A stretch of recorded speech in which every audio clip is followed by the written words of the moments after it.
How do organism reproduce, ये हमारा chapter है अगला। आ जाओ पहले, सबसे पहले बात करते हैं कि रिप्रोड्यूस क्यों करते हैं ऑर्गेनिज्म, रिप्रोडक्शन क्यों जरूरी है। इसलिए जरूरी है कि अपने आने वाली पीढ़ी के लिए क्या कर सकें, अपने आने वाली जनरेशन बढ़ाने के लिए। जैसे कि अभी तुमने रिसेंटली एग्जांपल देखा होगा सिद्धू मूसेवाले का, ठीक है। क्या हुआ, सिद्धू मूसेवाला मर गया, उनके माँ बाप का इकलौता बेटा था, ठीक है। तो उन्होंने क्या करा भाई, इतनी प्रॉपर्टी कमाई है उसने, करोड़ों की अरबों की जो भी है, ठीक है। तो सबको जोर पड़ता है भैया, जो उन्होंने कमाया है उन्हें जोर पड़ेगा, सीधी सी बात है, किसी को फ्री में दे के जाते हुए, किसी और को दे के जाते हुए। दूसरी बात, जो अपना कर सकता है वो कोई और नहीं कर सकता, बहुत ही कोई एक्सेप्शन केस होते हैं। तो उन्होंने क्या करा है फिर, उसकी जो मतलब मम्मी है वो IVF एक मेथड होता है, उसके मेथड से वो एक बच्चे को जन्म देने वाली हैं, ठीक है। तो इंसान क्या चाहता है, वो चाहता है कि तेरी अपनी आने वाली पीढ़ी जो वंश है वो चलता रहे, ख़त्म ना हो, ठीक है। बात समझ में आई। तो एडवांटेज क्या है, और रिप्रोडक्शन इसी को बोलते हैं कि अपने जैसी इंडिविजुअल स्पीसीज़ को जन्म देना। हाथी है, हाथी को जन्म देगा, इंसान है, इंसान को ही जन्म देगा। बात समझ में आई। एडवांटेज यही हो गई, एक तो पहली यही हो गई कि कंटिन्यूटी रहती है किसी भी पर्टिकुलर स्पीसीज़ की, उसके अंदर चाहे फैमिली वो सब आ जाए वो अलग बात है।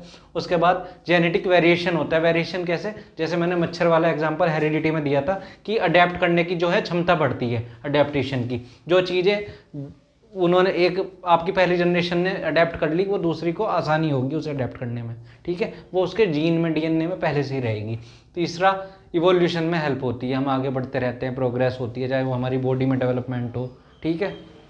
हो सकता है कि आने वाले टाइम में ऐसा हो जाए कि हमारी कुछ उंगलियां 2 कंबाइंड हो जाएं, ज़रूरत के हिसाब से ना हो, कुछ भी हो सकता है। ये सब इवोल्यूशन चलते रहते हैं। इवोल्यूशन वाला पार्ट तुम्हारी जो बुक है हेरिडिटी सिलेबस से कट है वो, ठीक है।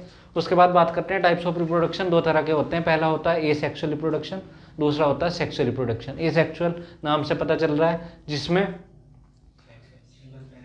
सिंगल पेरेंट होगा वो क्या होगा, एसेक्सुअल रिप्रोडक्शन होगा। पॉइंट देख लो, एसेक्सुअल रिप्रोडक्शन में क्या होगा, सिर्फ 1 पेरेंट होता है। ये ज़्यादातर किसमें होता है, यूनिसेलुलर ऑर्गेनिज्म, ठीक है, जो एक ही टाइप के सेल से मिलके बने हुए होते हैं। सिंपलर जितने ऑर्गेनिज्म होते हैं उनमें क्या होता है, एसेक्सुअल। वहीं पे सेक्सुअल रिप्रोडक्शन क्या होता है, जो 2 पेरेंट्स इन्वॉल्व होते हैं। जितने भी हम लिविंग बींग्स हैं वो सब किसके अंदर आते हैं, लिविंग बींग्स में भी कौन, एनिमल जो हैं सारे, वो किसके अंदर आते हैं, सेक्सुअल रिप्रोडक्शन करते हैं। वो ह्यूमन बींग को भी एनिमल के अंदर ही काउंट करा जाता है। बात समझ में आ गई। तो इन दोनों का डिफरेंस देख लो, इंपॉर्टेंट है, पूछ लिया जाता है।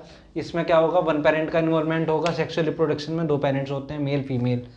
कोई फर्टिलाइजेशन नहीं होता क्योंकि एक ही पेरेंट से। इसमें क्या है, फर्टिलाइजेशन होता है। फर्टिलाइजेशन होने के लिए क्या जरूरी है, गैमेट्स होना। गैमेट्स कौन से, मेल और फीमेल गैमेट्स होना, ठीक है। मेल और फीमेल गैमेट्स, इसमें कोई फॉर्मेशन नहीं होता, इसमें होता है। और जब मेल और फीमेल गैमेट्स फॉर्म हुए हैं तो वो मिलेंगे तो फिर क्या होगा, जाइगोट बनेगा। ये सेक्सुअल में कोई जाइगोट नहीं बनता, इसमें क्या होगा, जाइगोट फॉर्म होता है। ये ज़्यादातर ये सेक्सुअल रिप्रोडक्शन बहुत ही सिंपल और लोअर ऑर्गेनिज्म जैसे बैक्टीरिया में, एल्गी वगैरह, ये सब इनमें पाया जाता है। ये कॉम्प्लेक्स और हायर एनिमल। कॉम्प्लेक्स मतलब ये इनका बॉडी स्ट्रक्चर कॉम्प्लेक्स है, जैसे ह्यूमन बींग हो गए, हम हो गए, कोई भी जानवर है, ये सब क्या होंगे, सेक्सुअल रिप्रोडक्शन करते हैं। ये इनकी जो प्रोसेस होती है ये सेक्सुअल रिप्रोडक्शन की, वो बहुत शॉर्ट पीरियड की, कुछ दिनों की, कुछ घंटों की ऐसे होती है। वो डिपेंड करता है कि कैसा ऑर्गेनिज्म है, ठीक है, कितना सिंपल में भी कितना सिंपल है ये सब। और जो सेक्सुअल रिप्रोडक्शन में इसमें जो प्रोसेस होती है वो अलग अलग वेरी करती है। जैसे ह्यूमन बींग में क्या दिया जाता है कि लगभग 8-9 महीने का, 7 से 9 महीने का समय होता है रिप्रोडक्शन का। ऐसे ही कुछ एनिमल में अलग होगा, कैट में अलग होगा, ठीक है। इन सब में क्या होता है, अलग अलग होता है ऑर्गेनिज्म में, ठीक है। तो कुछ महीनों का समय लगता है। यहाँ तक बात समझ में आ गई। उसके बाद बात करते हैं ये सेक्सुअल रिप्रोडक्शन के पार्ट्स के बारे में, ठीक है, क्या क्या पार्ट हैं इसमें, किन किन में होता है। सबसे पहले बात करते हैं फिजन। फिजन का मतलब होता है बंटना, टूटना अलग अलग हिस्सों में। फिजन जो है 2 तरह से होता है। पहला है बाइनरी फिजन। बाइनरी नाम से ही पता चल रहा है, बाइनरी तो तुमने इतनी बार पढ़ लिया होगा मैथ्स में भी, सिर्फ 2 हिस्सों में टूटना। ये किस में होता है, अमीबा वगैरह में होता है। अमीबा में क्या होता है, ये कोई अमीबा है, बचपन से बनाते आ रहे होंगे अमीबा की फिगर, ठीक है। ये क्या होता है, बीच में यहाँ पे न्यूक्लियस होता है, ठीक है। ये जो बाहर वाला होता है इसे क्या बोलते हैं, साइटोप्लाज्म। क्या होता है, मैच्योर होने पे जो न्यूक्लियस है ना इसका, ये 2 पार्ट्स में डिवाइड हो जाता है, और साथ में उसी के हिसाब से साइटोप्लाज्म भी जो होता है डिवाइड हो जाता है। और ये जो डिवाइड होता है इन्हें क्या बोलते हैं, डॉटर सेल। अब डॉटर सेल क्यों बोला जाता है, डॉटर सेल इसलिए बोला जाता है, ऐसा कंसीडर करा जाता है जो यूनिसेलुलर ऑर्गेनिज्म होते हैं ना, ये ज़्यादातर मतलब फीमेल ही होते हैं। कारण क्या है, ऐसा क्यों कंसीडर करा जाता है कि जो जन्म देती हैं वो महिलाएं रहती हैं। तो इसी तरीके से इनमें भी ना डॉटर सेल बोला जाता है, ठीक है, सन सेल नहीं बोला जाता। बात समझ में आई? ये रीजन है। तो ये क्या होगा, 2 हिस्सों में टूट जाएगा, इसलिए इसको क्या बोलते हैं, बाइनरी फिजन। और किस किस में होता है, पैरामीशियम में होगा, लेशमानिया में होगा, जिसे काला अजहर भी बोलते हैं, इसका नाम पता होना चाहिए। उसके बाद दूसरा आता है मल्टीपल फिजन। मल्टीपल नाम से पता चल गया बहुत सारे, मतलब 2, 4, 10, 2 से ज़्यादा जितने भी हो गए, 4 भी हो सकते हैं, 10 भी हो सकते हैं, 50 भी, कितने भी हो सकते हैं, ठीक है। ये किस में होता है, प्लाज्मोडियम, जो मलेरियल पैरासाइट है, जिससे मलेरिया फैलता है, जिस मच्छर से। नाम क्या होता है उस मच्छर का, एनोफ्लीज मॉस्किटो। और कैसी मॉस्किटो होती है, फीमेल मॉस्किटो होती है ये भी। उसके बाद बात करते हैं, दूसरा मेथड है बडिंग। बडिंग क्या होता है, ज़्यादातर ये यीस्ट और हाइड्रा में पाया जाता है। हाइड्रा की कुछ ऐसे शेप होती है, इस पे ये जो आउटग्रोथ होती है इन्हें टेंटिकल्स बोलते हैं, बालों की तरह, हेयर लाइक स्ट्रक्चर जो होता है। इसमें क्या होगा, जब ये पूरा मैच्योर होगा हाइड्रा, तो इसमें क्या होगा, धीरे धीरे एक आउटग्रोथ निकल जाती है, और ये आउटग्रोथ धीरे धीरे यहीं पे बड़ी होती चली जाएगी, और उसके बाद ये भी एक इंडिविजुअल हाइड्रा की तरह बना लेगी। और ये जो पहले वाला जो हाइड्रा है, कुछ टाइम के बाद इसकी जो है मतलब रिप्रोड्यूस करने की कैपेसिटी कम होती चली जाएगी, ये खत्म हो जाएगा, और आने वाली जनरेशन बढ़ती जाती है, ठीक है। ये क्या होता है, जब ये मैच्योर हो जाता है पूरा, ये अपने आप ये जो आउटग्रोथ है डिटैच हो जाती है। डिटैच, अटैच का मतलब होता है जुड़ना, डिटैच का मतलब है अलग होना, और इंडिविजुअली ग्रो कर जाती है। इसका दूसरा एग्जाम्पल है ईस्ट। ईस्ट में भी ऐसा ही होता है, इस तरह की आउटग्रोथ होती है, वो भी अलग हिस्से में टूट जाती है इसी की तरह। थर्ड है फ्रेगमेंटेशन। ये ज़्यादातर एल्गी, एल्गी किसको बोलते हैं, काई वगैरह जो होती है, ठीक है, उसमें पाया जाता है, स्पाइरोगायरा बोल सकते हैं। इसमें क्या होता है, ये भी सेम ऐसा होता है, इस तरह की होती है काई का जो स्ट्रक्चर है सेल वाला, वो भी कहीं से भी कई पार्ट में ब्रेक हो जाता है, ठीक है, और वो इंडिविजुअली ग्रो कर लेते हैं, ठीक है। ये ज़्यादा इंपॉर्टेंट नहीं है, इसका सिर्फ नाम पता होना चाहिए तुम्हें। उसके बाद बात करते हैं रीजनरेशन। नाम से ही पता चल रहा है कि रीजनरेट करना, ये किस में पाया जाता है, हाइड्रा में और प्लेनेरिया में। अब आप कहोगे कि भैया हाइड्रा तो अभी हमने यहाँ पे पढ़ा था बडिंग में, बडिंग में और रीजनरेशन में अंतर देखो। हाइड्रा के केस में यहाँ पे क्या हो रहा है, सिर्फ आउटग्रोथ जो है वो जब मैच्योर हो रही है वो अलग हो रही है। अगर ये एक्सीडेंटली ये जो हाइड्रा था ये कहीं से कट हो जाए तो भी ये इंडिविजुअली ग्रो हो जाता है, तब इसका एग्जाम्पल किसके अंदर लिया जाएगा, रीजनरेशन का। ऐसा ही एग्जाम्पल है प्लेनेरिया का। प्लेनेरिया का क्या है, अगर वो कहीं से भी कट हो गया, ऊपर वाली शेप अलग है, बीच वाली अलग है, नीचे वाली अलग है, तो भी ये पहले जैसी शेप में इंडिविजुअल ग्रो हो जाता है, ठीक है। ये प्लेनेरिया में ऐसा होता है, प्लेनेरिया जो भी है। उसके बाद फिफ्थ वाला आता है स्पोर फॉर्मेशन। स्पोर फॉर्मेशन का एग्जांपल है राइजोपस, जिसको ब्रेड मोल्ड भी बोलते हैं। देखा होगा ब्रेड जब रखे रहते हैं उन पे ग्रीन ग्रीन सा हो जाता है, वो स्पोर फॉर्मेशन होता है। उसमें क्या होगा, ये स्पोरेंजियम होता है, जो ऊपर वाइट यहाँ पे बॉल टाइप दिया हुआ है, इसके अंदर क्या होते हैं, स्पोर्स होते हैं, ठीक है। जब इनकी सुटेबल कंडीशन मिलती है, मॉइस्चर मिलेगा, जो भी इनकी फेवरेबल कंडीशन होगी, ये क्या हो जाते हैं, बर्स्ट हो जाते हैं, फट जाते हैं, भरे हुए रहते हैं जो स्पोर्स, वो गिर जाते हैं, और फिर वो इंडिविजुअली ऐसे ही ग्रो फैलते चले जाते हैं। पहले थोड़ा सा हिस्सा हरा होगा ब्रेड का, फिर धीरे धीरे पूरा होता चला जाएगा। यहाँ तक बात समझ में आ गई। इसके नाम पता होने चाहिए। इसको स्पोरेंजियम बोलते हैं, इसको जो ये रूट्स सी होती है ना इसकी जो दिखा रखी होंगी, इनको हाइप बोलते हैं। ये जो बडिंग के ऊपर, ये हाइड्रा में जो ऊपर होती है, इनको टेंटिकल्स बोलते हैं। 2-4 नाम है जो ऐसे तुम्हें पता होने चाहिए। और जो प्लाज्मोडियम मलेरियल पैरासाइट है, इसके मॉस्किटो का क्या नाम होता है, एनोफ्लीज मॉस्किटो होता है। यहाँ तक बात। अगला पार्ट है वेजिटेटिव प्रोपगेशन। वेजिटेटिव प्रोपगेशन का मतलब है कुछ ऐसे प्लांट्स वगैरह होते हैं जो उनकी रूट से, स्टेम से, लीव से, इन सब से ग्रो हो जाते हैं। इनके बारे में पढ़ते हैं तो इनको 2 कैटेगरी में रखा गया है, एक होता है नेचुरल, दूसरा होता है आर्टिफिशियल। नेचुरल मतलब जो उनकी ओरिजिनल फॉर्म से ही ग्रो हो जाते हैं, जैसे कि रूट से कौन कौन ग्रो हो जाते हैं, पोटैटो हो जाते हैं, कैरेट वगैरह, ये किससे, अपनी रूट से ही ग्रो हो जाते हैं। दूसरे नंबर पे स्टेम। रोज़ आपने देखा भी होगा, गुलाब की कलम काट देते हैं, उसका काट दिया जाता है, थोड़ा शेप तिरछी रखते हैं, वो उससे ग्रे हो जाता है। शुगर केन, गन्ने जब बोए जाते हैं उसको भी ऐसी तिरछा इसी की तरह काटा जाता है। उसके बाद लीफ से ब्रायोफाइलम, एक डेकोरेशन टाइप का प्लांट होता है, ये भी इसी तरीके से ग्रो हो जाता है। आर्टिफिशियल में आ जाओ, जो आर्टिफिशियली ग्रो करे जाते हैं, मतलब ह्यूमन का कोई उसमें इंटरफेयर ज़्यादा हो जाता है। जैसे कि कटिंग, रोज़ को क्या है, कटिंग करके उनको हाइब्रिड करा जाता है। एक रेड कलर का लिया, एक वाइट कलर का लिया, दोनों को मिला के लगा दिया, वो कटिंग में आ जाएगा रोज़। ग्रेप्स भी ऐसे कटिंग से ग्रो हो जाते हैं। क्राफ्टिंग में आ जाओ, क्राफ्टिंग में एप्पल, पीच, एप्रिकॉट, इन सबको भी ग्रो करा जाता है। लेयरिंग में कि मिट्टी की थोड़ी सी लेयर डाली तो वो इंडिविजुअली ग्रो करना स्टार्ट कर देगा। जैस्मिन इसका एग्जाम्पल है। अब आ जाते हैं टिश्यू कल्चर। टिश्यू कल्चर ज़्यादातर जो डेकोरेशन वाले प्लांट हैं उनके लिए यूज़ करा जाता है। टिश्यू नाम से ही पता चल रहा होगा, ठीक है। सेल्स लेंगे कुछ, एक लीव्स वगैरह की, उनकी स्टेम से कहीं से छोटी थोड़ी सेल्स लेते हैं और उन्हीं को स्पेशल कंडीशन में, जो उनको कंडीशन चाहिए ग्रो कर दिया जाता है और तब उनको फिर किसी पोट में गमले वगैरह में लगा के बेच दिया जाता है। ऑर्चिड्स वगैरह, डहेलिया, ये सब इसके एग्जाम्पल है। ठीक है, उसके बाद बात करते हैं ये एडवांटेजेस क्या हैं ऐसे ग्रो करने की, वेजिटेटिव प्रोपगेशन की। पहली बात तो ये बहुत चीप होते हैं और इजीली ग्रो कर सकते हैं। दूसरा है कि बहुत फास्ट प्रोसेस है। फास्ट प्रोसेस होने से क्या फ़ायदा है कि जो आपका फ्रूट है वो नॉर्मली जो नेचुरली ग्रो होंगे उसके कंपैरिजन में जल्दी मिल जाएगा। भाई जैसे कि रोज़ इस टाइम से नेचुरली भी ग्रो हो रहा था, अब आप आर्टिफिशियली कर रहे हो। ठीक है, तीसरा ये हेल्प करता है उन प्लांट्स की ग्रोथ होने में, उन प्लांट्स को ग्रो करने में जिनका कोई सीड नहीं होता। रोज़ का कोई सीड नहीं होता, बनाना होता है उसका कोई सीड नहीं होता। इस तरह के प्लांट्स जो ऑरेंज वगैरह जो है इसी की हेल्प से ग्रो करे जाते हैं। ठीक है, उसके बाद बात करते हैं, ये सेक्सुअल रिप्रोडक्शन खत्म, अब आ गए हम सेक्सुअल रिप्रोडक्शन इन फ्लावर में। सेक्सुअल रिप्रोडक्शन इन फ्लावर के लिए ये आपको जो है डायग्राम है ना, सेक्सुअल रिप्रोडक्शन इन फ्लावर के लिए आपको ये जो डायग्राम है ये अच्छे से आना चाहिए बनाना, अपनी बुक में देख लेना, एनसीईआरटी में दिया हुआ है। ठीक है, जो नीचे ग्रीन वाला पार्ट होता है किसी भी फ्लावर का, ठीक है, जो पत्तियाँ सी होती हैं, ये इनको क्या बोलते हैं, सेपल। एक्चुअल में जब तुमने देखा होगा, जैसे गुलाब ही देखा हो, जब वो छोटा रहता है तो अंदर का जो पत्ती वाला हिस्सा वो अंदर रहता है, ये ग्रीन वाली कवरिंग बाहर रहती है। ये क्या करती है उसको, तो उस टाइम पे कीड़े वगैरह से, इनसे बर्ड वगैरह से, इन सब से बचाती हैं। फिर बाद में जब ये फ्लावर खुल जाता है, बड़ा हो जाता है, तो ये उसको जोड़ के रखने का काम करती है इस तरीके से। ठीक है, ये सेपल्स होती हैं। और जो कलरफुल पार्ट होता है प्लांट का, जो अट्रैक्ट करता है अपनी तरफ बीज को या इन सबको, जो हेल्प करते हैं इसके पोलिनेशन में, वो उसको क्या बोलते हैं, पेटल्स बोलते हैं। उनके अंदर फ्रेग्रेंस भी होती है, कलरफुल भी होती है, इंसेक्ट को अट्रैक्ट करने के लिए, जिससे उनको पोलिनेशन में हेल्प मिल सके। ठीक है, उसके बाद रिप्रोडक्टिव पार्ट क्या हुआ प्लांट का, मतलब पेटल्स हो गया। अब उसके अंदर दो होते हैं, एक मेल वाला और एक फीमेल वाला।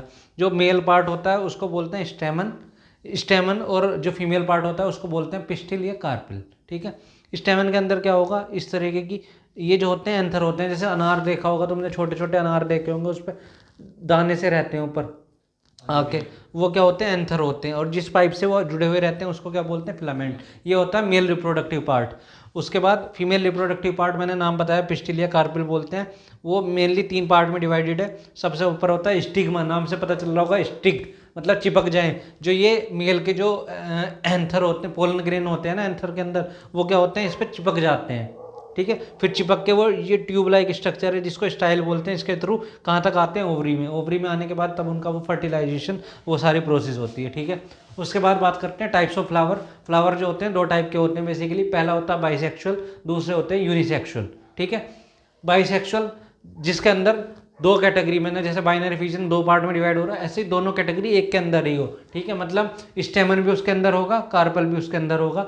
तो ऐसे प्लांट को क्या बोलते हैं, बाइसेक्सुअल। ठीक है, एक के अंदर ही दोनों प्रॉपर्टी हो जाती हैं। ठीक है, एग्जाम्पल है हिबिस्कस और मस्टर्ड।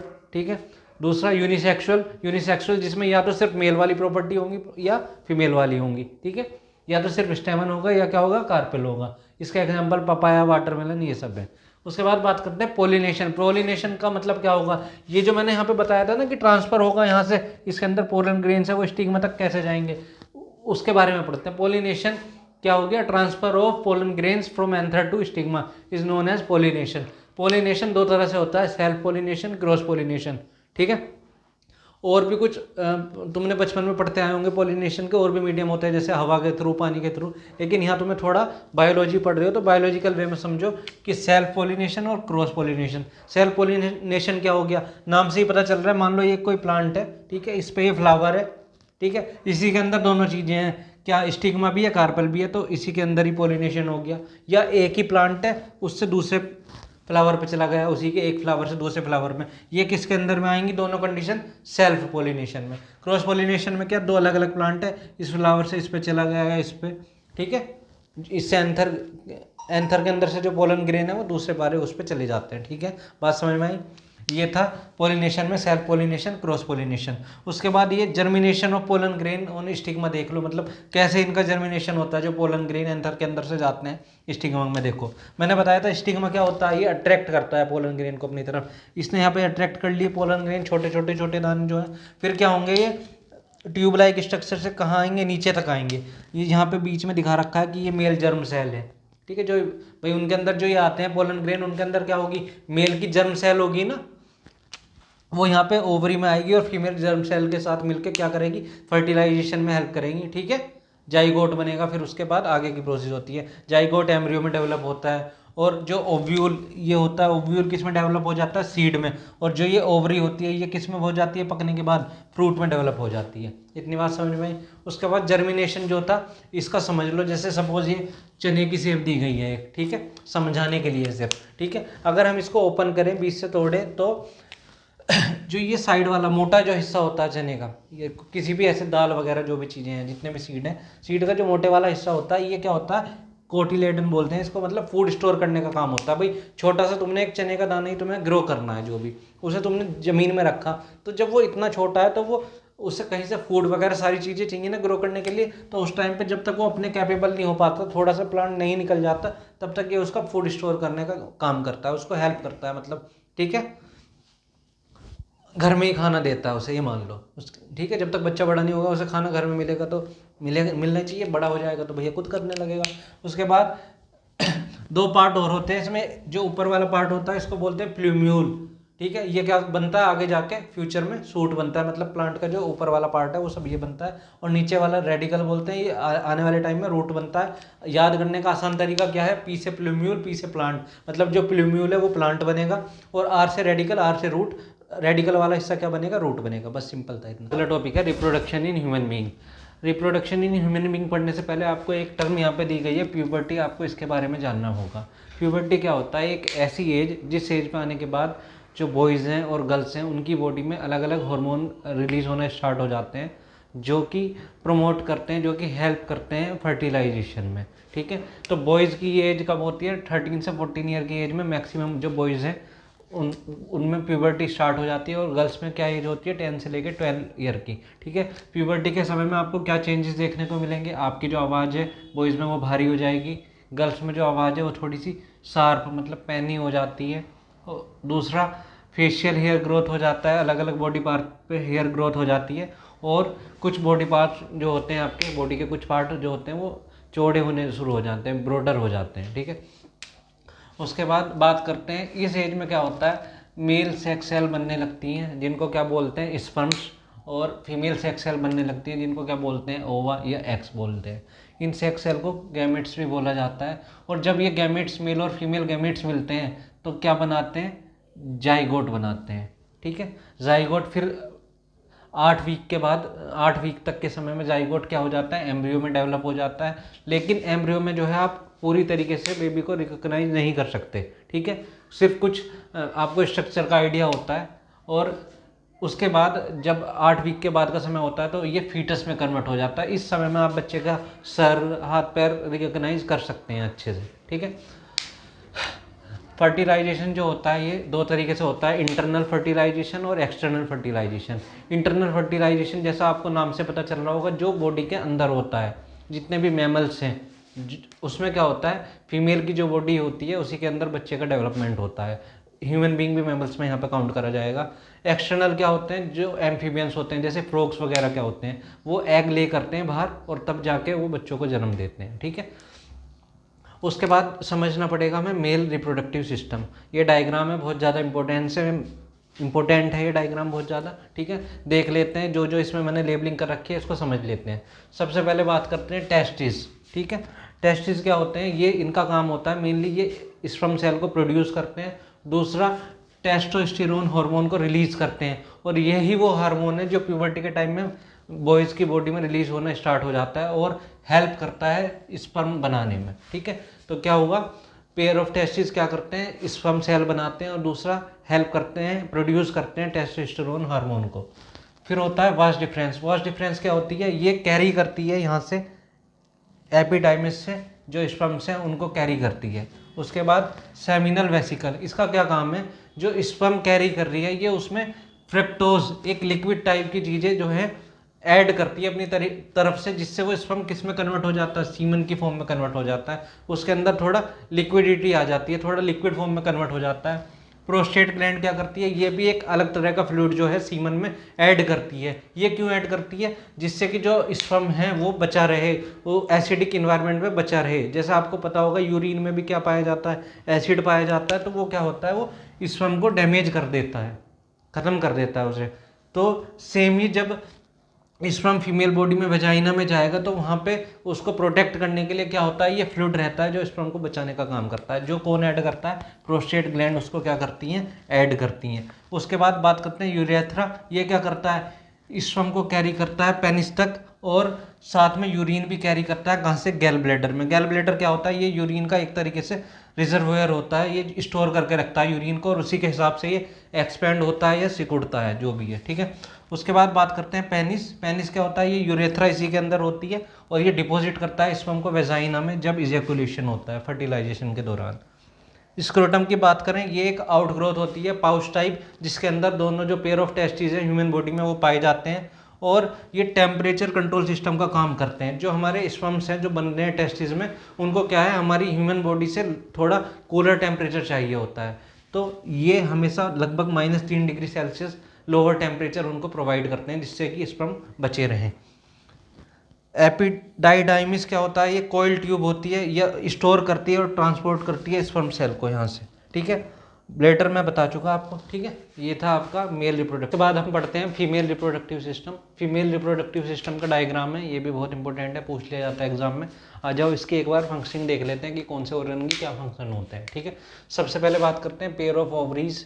जैसे कि मेल में क्या होता है, पेयर ऑफ टेस्टिस पाए जाते हैं, ऐसी फीमेल में पेयर ऑफ ओवरीज पाई जाती हैं। ये क्या करती हैं, हार्मोन्स रिलीज करती हैं। कौन से, एस्ट्रोजन। एस्ट्रोजन क्या होता है, ये बॉडी में जो प्यूबर्टी के टाइम पे ग्रोथ होती है, जैसे वहाँ पे टेस्टोस्टेरोन का काम था, वो काम यहाँ पे कौन करते हैं, एस्ट्रोजन हार्मोन करता है। और प्रोजेस्टेरोन हार्मोन क्या करता है, पी से प्रेगनेंसी, याद रखना, पी से प्रोजेस्टेरोन, ये हार्मोन क्या करता है, प्रेगनेंसी के टाइम में क्या करता है, हेल्प करता है, ठीक है। उसके बाद दूसरा काम क्या होता है, यहाँ पे एग सेल का जो होता है डेवलपमेंट होता है। बात करते हैं फैलोपियन ट्यूब्स की। ये जो फैलोपियन ट्यूब है, ये क्या करती हैं, कैरी करती हैं यहाँ से जो ओवम है उसको ओवरी से लेके कहाँ तक, यूट्रस तक कैरी करती हैं। और फर्टिलाइजेशन भी कहाँ पे होता है, फैलोपियन ट्यूब के अंदर ही होता है। इनका दूसरा नाम ओविडक्ट भी होता है। उसके बाद यूट्रस की बात करें, यूट्रस क्या होता है, इसके अंदर क्या होता है, एम्ब्रियो का और फीटस का डेवलपमेंट होगा। पहले एम्ब्रियो होता है, थोड़ा बड़ा हो जाता है तो क्या बोल देते हैं, फीटस। जो बेबी है उसका डेवलपमेंट किसके अंदर होता है, यूट्रस के अंदर होता है, इसीलिए इसको वोम्ब भी बोलते हैं। वोम्ब मतलब सुना होगा कोक, ठीक है। एक क्वेश्चन भी आता है कि जो बच्चियां मार देते हैं, फिर गर्ल्स चाइल्ड को मार देते हैं वोम के अंदर, तो वहाँ पे वोम वर्ड का यूज़ होता है, ठीक है। दूसरा जो मेंस्ट्रुएशन साइकिल होती है वो कहाँ पे होती है, यूट्रस के थ्रू ही होती है। बात करते हैं सर्विक्स। सर्विक्स इनको बोला जाता है, इनको, ये क्या करती हैं, सेपरेट करती हैं वेजाइना को यूट्रस से। दूसरा इनका क्या काम है, जब यहाँ पे बेबी का डेवलपमेंट हो रहा होता है तो ये उसको होल्ड करके रखती हैं फीटस को, ठीक है। और जब डिलीवरी के टाइम पे, जब बच्चे की डिलीवरी होती है उस टाइम पे ये क्या करती हैं, थोड़ा एक्सपेंड हो जाती हैं, जिससे कि डिलीवरी में आसानी होती है। वेजाइना की बात करें, ये पैसेज होती है, मतलब यहाँ से ही स्पर्म और मेंस्ट्रुअल फ्लो होता है। और बर्थ कैनाल भी इसी को बोला जाता है, क्योंकि बेबी भी यहीं से जब प्रेगनेंसी के टाइम पे इधर से ही बाहर आता है, ठीक है। उसके बाद प्लेसेंटा, ये थोड़ा सा इंपॉर्टेंट है, इस पर ध्यान देना। प्लेसेंटा ये एक दिखाया गया है डायग्राम, जब बच्चे का डेवलपमेंट होता है तो जो यूट्रस के अंदर यहाँ पे एक वॉल बनती है थोड़ा, इसको क्या बोलते हैं, विली लाइक स्ट्रक्चर बनता है, इसको प्लेसेंटा बोलते हैं, ठीक है। ये क्या काम करता है, ये यहाँ से कॉर्ड्स कनेक्टेड होती हैं। ये कॉर्ड्स क्या करती हैं, भाई छोटा बच्चा है वो अपना स्टैंड तो ले नहीं सकता, जैसे सीड्स वाला एग्जांपल बताया था, उसके लिए कोटिलेडन होता है। यहीं पे सेम वो काम प्लेसेंटा करती है। ये जो मदर से जो है नरिशमेंट किसको देती है, बच्चे को, ग्लूकोज और ऑक्सीजन की फॉर्म में, क्योंकि इतना छोटा बच्चा है वो चाउमीन मैगी चिली पोटैटो तो खाएगा नहीं, तो जो ग्लूकोज और ऑक्सीजन रिक्वायरमेंट होती है वो मदर से एम्ब्रियो तक इन्हीं के थ्रू होता है, प्लेसेंटा से। और जो वेस्ट होता है वापस वो एम्ब्रियो से मदर तक भी जो प्लेसेंटा से कॉर्ड्स कनेक्टेड होती है उन्हीं के थ्रू ही होता है। तो क्या काम हो गया प्लेसेंटा का, ये नरिशमेंट प्रोवाइड करेगा बेबी को, और क्या करेगा, वेस्ट को एम्ब्रियो से मदर तक लेके जाएगा, ठीक है। विली लाइक स्ट्रक्चर होता है, ठीक है, इसको विली भी बोलते हैं। इसलिए कुछ इंपॉर्टेंट टर्म्स जो जुड़ी हुई हैं वो समझ लो। एक होता है जेस्टेशन होता है। जेस्टेशन क्या होता है, ये वो टाइम पीरियड होता है जब फर्टिलाइजेशन हुआ और बर्थ तक का टाइम जो होता है ह्यूमन बींग में, इसको क्या बोलते हैं, जेस्टेशन बोलते हैं। लगभग आप जानते हैं 9 महीने तक का समय है, जिसको वीक में बोलेंगे तो 38 वीक।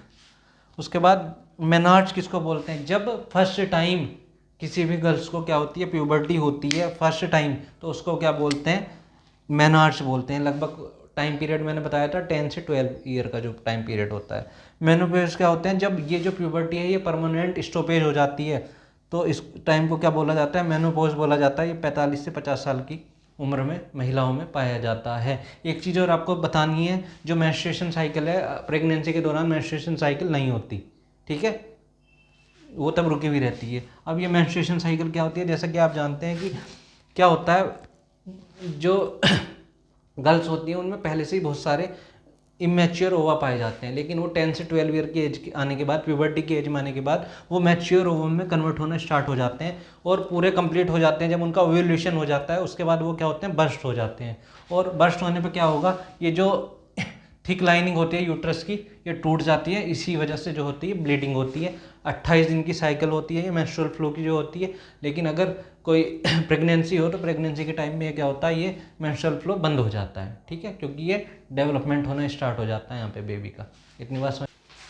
अब हम आगे बढ़ते हैं और आते हैं बर्थ कंट्रोल पे। देखो, बर्थ कंट्रोल इसलिए ज़रूरी है कि पहली बात तो आप अगर किसी के 2 बच्चे हैं, 10 बच्चे हैं, तो वो 10 बच्चों को फैसिलिटी वो नहीं दे सकता जो वो कम को दे सकता है, ठीक है। दूसरा भाई क्या नाम है, लैंड लिमिटेड है, रिसोर्सेज लिमिटेड हैं, तो इसलिए जो है बर्थ कंट्रोल भी ज़्यादा ज़रूरी है। जैसे चाइना जैसे कंट्री जो है पहले इन चीज़ों के लिए अप्लाई कर चुके हैं, और हमारी सरकार ने भी कहा था कि अभी उनको राशन वगैरह में कटौती करी जाएगी, जिनके इतने बच्चे होंगे, इससे कम होंगे, इससे ज़्यादा होंगे, जो भी, ठीक है। तो बर्थ कंट्रोल के अलग अलग मेथड है। सबसे पहले बात करते हैं, पहला मेथड होता है बैरियर मेथड, और ये बेस्ट माना जाता है, इसलिए मैंने भी इसको पहले नंबर पे लिखा है। बैरियर मेथड क्या होता है, जिसमें कॉन्डम यूज़ किया जाता है, या डायफ्राग्राम जो गर्ल्स कॉन्डम होता है एक तरीके से, वो यूज़ करे जाते हैं। इसके बेनिफिट क्या हैं, सबसे बड़े बेनिफिट ये हैं कि एक तो ये सस्ते बहुत होते हैं, दूसरी बात ये एसटीडी जो सेक्सुअली ट्रांसमिटेड डिसीज़ हैं उससे ये बचाते हैं आपको, और कोई भी ऐसा मेथड नहीं है जो आपको एसटीडी से बचाए। इसलिए जो बेस्ट मेथड माना जाता है बर्थ कंट्रोल का, वो क्या माना जाता है, बैरियर मेथड माना जाता है। केमिकल मेथड की बात करें, ओरल पिल्स जो होती हैं, जैसे कि एग्जांपल लिखा हुआ है मेलाडी, ये जो है मतलब ये दे दी जाती हैं जो गर्ल्स होती हैं, या डायरेक्टली वे बिना किसी के डॉक्टर के कंसर्न के ले लेती हैं इनको, तो इनके बहुत ज़्यादा साइड इफ़ेक्ट होते हैं ओरल पिल्स के, या वेजाइनल पिल्स हैं ये जो हैं, ये इनके बहुत ज़्यादा नुकसान इसलिए होते हैं क्योंकि आपकी बॉडी में हार्मोनल डिसबैलेंस कर देती हैं, और इनको ऐसे बिना किसी डॉक्टर की सलाह के नहीं लेना चाहिए। तीसरे नंबर पर आते हैं सर्जिकल मेथड। 2 होते हैं, नाम से पता चल जाएगा। वास्केक्टोमी क्या होती है, जो वास डिफरेंस होती है, जिसको हम क्या बोलते हैं, स्पर्म डक्ट भी बोलते हैं। वो क्या होती है, उसमें एक कट लगाया जाता है, और कट लगा के दोनों एंड को टाई कर दिया जाता है, जिससे कि स्पर्म क्या होता है, बाहर नहीं आ पाता। सेम फीमेल में क्या होगा, ट्यूबेक्टोमी, उसमें क्या होगा, ओविडक्ट का स्मॉल पोर्शन कट करेंगे और दोनों एंड को क्या कर देते हैं, टाई कर देते हैं, जिससे वो हम क्या होंगे, बाहर नहीं आएंगे। इनको सर्जिकल मेथड बोला जाता है। फिर आता है इंट्रायूट्रीन कॉन्ट्रासेप्टिव डिवाइस, जिसे हम कॉपर टीवी बोलते हैं। कॉपर की एक डिवाइस होती है, उसको प्लेस करा जाता है, ठीक है। ये क्या करती है, ये भी क्या होती है, फर्टिलाइजेशन को रोकती है, ठीक है। लेकिन इनमें जो सबसे बेस्ट है, क्योंकि जो एसटीडी होने से भी रोकता है, वो होता है बैरियर मेथड। उसके बाद एक मैसेज दिया गया है कि हमें जो फीमेल फोइटिसाइड है, मतलब जो भ्रूण हत्या है लड़कियों की, जो करते हैं लोग, पहले ज़्यादा करते थे, अब तो थोड़ा फिर भी बहुत समझ है लोगों को कि लड़की होती थी तो उसे कोक में मार दिया जाता था, उसको भैया रोकना चाहिए, ठीक है। इसके ऊपर वैल्यू बेस्ड क्वेश्चन कभी कभी पूछ लेते हैं। उसके बाद बात करते हैं सेक्सुअली ट्रांसमिटेड डिसीजेज, एसटीडी जिसको बोलते हैं। इसके आपको पता होना चाहिए, HIV एड्स सबको पता है, लेकिन आपको ये पता होना चाहिए किससे फैलता है, बैक्टीरिया से कौन से 2 डिजीज़ फैलते हैं, कम से कम 2 के नाम पता होने चाहिए। पैरासाइट से कौन से फैलते हैं, वायरस से कौन से फैलते हैं। वायरस से बात करें, HIV एड्स या HPV इन्फेक्शन, इन दोनों की यही है कि ये क्या करते हैं, इंसान की इम्यूनिटी बहुत ज़्यादा वीक कर देते हैं। पैरासाइट से फैलते हैं क्रैप्स और वेजिनिटीज़, ठीक है। और बैक्टीरिया से फैलते हैं गोनोरिया और साइफिल्स।